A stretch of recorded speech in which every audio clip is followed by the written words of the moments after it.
Hi there. In this video, we're going to continue going through some unit tests. We're testing for all backends, and we're currently focusing on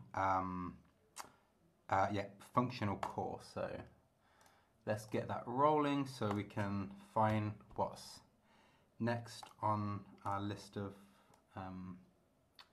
unit tests to fix. And again, it can take a bit of time to run into the next bug. We're not going to fix these device problems for the time being because they're a bit more nuanced than the stuff we're looking at the moment.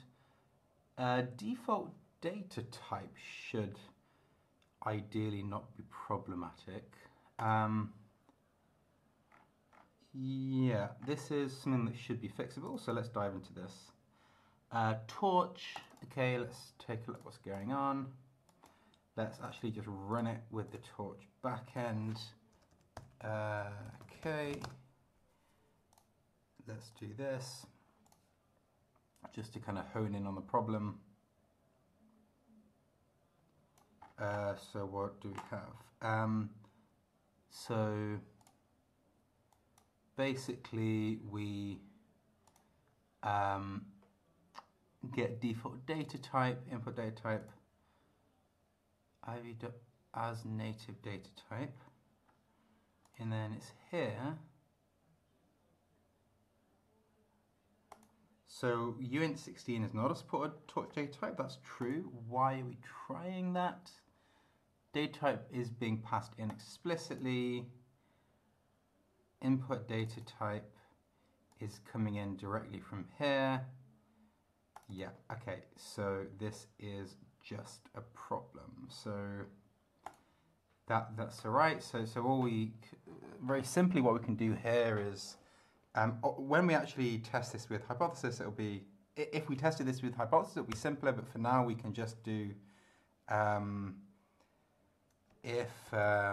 the backend's set at this point, so if input data type in ivy.invalid data types, well, actually, let's do an assume here. We could do it like this to make it a bit more clear. We need to import assume. Probably like this. So I think input data type is just going to be in this string format, so I can just do a quick breakpoint to make sure this is the correct kind of format, but I believe it is.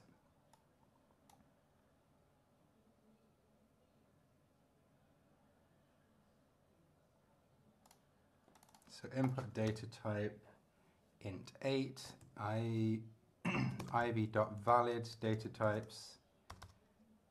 Yeah, so oops. Okay, so I think this should fix it. Let's take a look. Okay, cool, so let's get that added.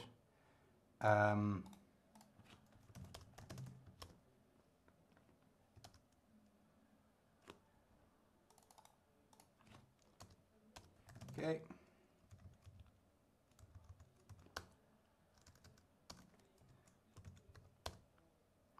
Cool, okay, that's that. Pretty simple fix again. Thanks a lot for watching, and I'll see you in the next video. Bye for now.